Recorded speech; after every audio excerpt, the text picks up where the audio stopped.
Welcome back to down explanation में आपका स्वागत है। पिछले एपिसोड में हमने देखा था कि लूफू शक्ति को एब्जॉर्ब करके डीमन गर्ल को दे रहा था। अब यहाँ से आगे का एपिसोड स्टार्ट करते हैं। फिर ईदिया डीमन गर्ल लूफू के ऊपर बहुत जोर से चिल्ला कर कहती है लूफू। फिर ईदिया को चिल्लाते हुए देखकर लूफू कहता है ईदिया क्या तुम ठीक हो, तुम्हारी बॉडी। फिर ईदिया डीमन गर्ल अपने हाथ को देखकर कहती है मेरी चोटें पूरी तरीके से हील हो गई है। फिर लूफू कहता है ये अच्छा है, मैं खुश हूँ कि तुम ठीक हो गई हो। फिर ईदिया डीमन गर्ल अपने हाथों को दोबारा से देखकर कहती है लेकिन मेरे साथ क्या हुआ है और ये सब हड्डियों से निकल रहा कवच में सही से ये क्या है। फिर लूफू घबराते हुए कहता है मुझे नहीं पता, शायद ये इन्फेक्शन मॉन्स्टर से हो। फिर ईदिया डीमन गर्ल को पता लग जाता है कि उसके पीछे से एक मॉन्स्टर आ रहा है और फिर ईदिया डीमन गर्ल उस मॉन्स्टर के पास जाती है और जल्दी से एक मुक्का मार देती है उसके खींचकर और उसकी चटनी बन जाती है उसी एक मुक्की से। फिर ईदिया अपने हाथों को देखकर कहती है मेरे पास बहुत ही खतरनाक पावर आ गई है। और फिर ईदिया डीमन गर्ल पीछे मुड़कर लूफू से कहती है तुमने मेरे शरीर के साथ क्या किया है। फिर लूफू मन में कहता है गुस्से वाली लड़कियां एक ही समय में डरावनी और प्यारी होती हैं। फिर लूफू ईदिया से डरते डरते चिल्लाकर कहता है मैंने अभी अभी आपको मॉन्स्टर के ढेर से बाहर निकाला है, इसलिए मैं भी जानना चाहता हूँ कि क्या हुआ है आपके साथ और फिर भी इन सभी घटनाओं के बाद तुम अभी भी इतनी शांत कैसे हो सकती हो और तुम कौन हो।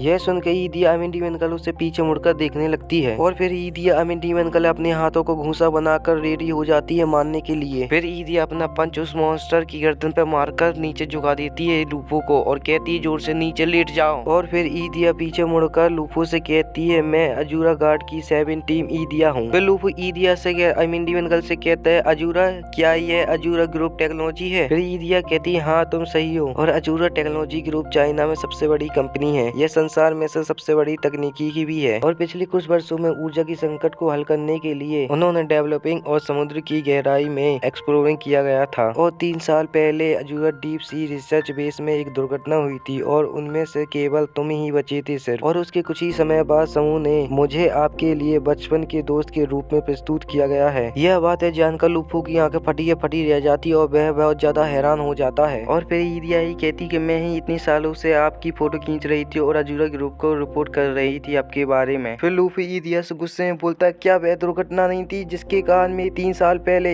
एक कार दुर्घटना में याददाश्त चली गई थी। फिर ईदिया यह सुनकर कहती कि क्षमा करे यह सब झूठ था। यह सुनकर लूफू बहुत ज्यादा गुस्से में आ जाता और चिल्ला के बोलता तो क्या सच था और डीप सी रिसर्च बेस पर क्या हुआ था। और फिर लूफू की बहुत तेज आवाज सुनकर बहुत सारे मॉन्स्टर उसकी आवाज से अट्रैक्ट होकर उनकी तरफ बढ़ने लगते हैं। फिर ईदिया डीमन गर्ल कहती है चलो पहले यहाँ से बाहर निकलते हैं और मेरा मिशन केवल आपकी रक्षा करना है। यदि तुम्हारे पास कोई प्रश्न है तो आपको अजूरा ग्रुप में लौटने की प्रतीक्षा करनी होगी और वहाँ पर उच्च अधिकारी से प्रश्न पूछ सकते हैं। और अभी भी बहुत सारे मॉन्स्टर डीमन गर्ल और लूफू के पीछे पड़े हुए होते हैं और वह मॉन्स्टर वहाँ पर आ जाते हैं जहाँ पर लूफू और डीमन गर्ल थे, लेकिन वह दोनों मॉन्स्टर को नहीं मिलते और मॉन्स्टर इधर उधर घूमने लगते हैं और गटर के ऊपर खड़े हो जाते हैं। और फिर डीमन गर्ल और लूफू गटर के अंदर आ जाते हैं और डीमन गर्ल अभी भी गटर में उतर रही होती है और डीमन गर्ल सीढ़ियों से नीचे उतर रही होती है तो लूफू उसे नीचे से देखता है और फिर लूफू डीमन गर्ल को देखकर बहुत ज्यादा शर्माने लगता है। दोस्तों लूफू शर्म से पानी पानी हो रहा है। फिर डीमन गर्ल लूफू को इस तरीके से देखकर पूछती है तुम्हारे साथ क्या गलत है। फिर लूफू शर्माते हुए कहता है कुछ नहीं। और फिर ईदिया डीमन गर्ल को लूफू और ज्यादा देखने लगता है और कहता है ईदिया सच में बहुत ज्यादा हॉट है। मेरे प्यारे दोस्तों डीमन गर्ल वास्तव में बहुत ज्यादा हॉट लग रही है, मुझे भी लग रही है क्योंकि फिर डीमन गर्ल मन में सोचकर कहती है लूफू मुझे देख के इतना ज्यादा शर्मा क्यों रहा है। और फिर लूफू ईदिया को देखकर शर्माते हुए कहता है कि लो मेरी जैकेट ले लो और पहन लो इसे। और फिर लूफू सीरियस होकर कहता है जो कुछ हुआ मैं उसके बारे में सच्चाई जानना चाहता हूँ, लेकिन इससे पहले मैं ये जानना चाहता हूँ कि मेरे माता पिता सुरक्षित है कि नहीं है। फिर ईदिया डीमन गर्ल लूफू से कहती है ठीक है मैं सबसे पहले आपको उनके पास लेकर जाऊंगा। फिर ईदिया दोबारा से कहती चलो चलते हैं फिर। और फिर लूफू ईदिया की पुरानी यादें याद करते हुए मन में कहता है ईदिया भी डिफरेंट है, लेकिन उसने मेरी जान बचाने के लिए उसने अपनी जान गवाही दी थी, इसलिए मैं उस पर अब भरोसा कर सकता हूँ। और फिर ईदिया डीमन गर्ल लूफू अपने अपार्टमेंट के सामने आ जाते हैं। दोस्तों आज का एपिसोड यहीं पर खत्म होता है। नेक्स्ट एपिसोड देखने के लिए चैनल को सब्सक्राइब करें, लाइक करें, कमेंट करें, शेयर करें। मिलते हैं फिर नेक्स्ट एपिसोड में दोस्तों।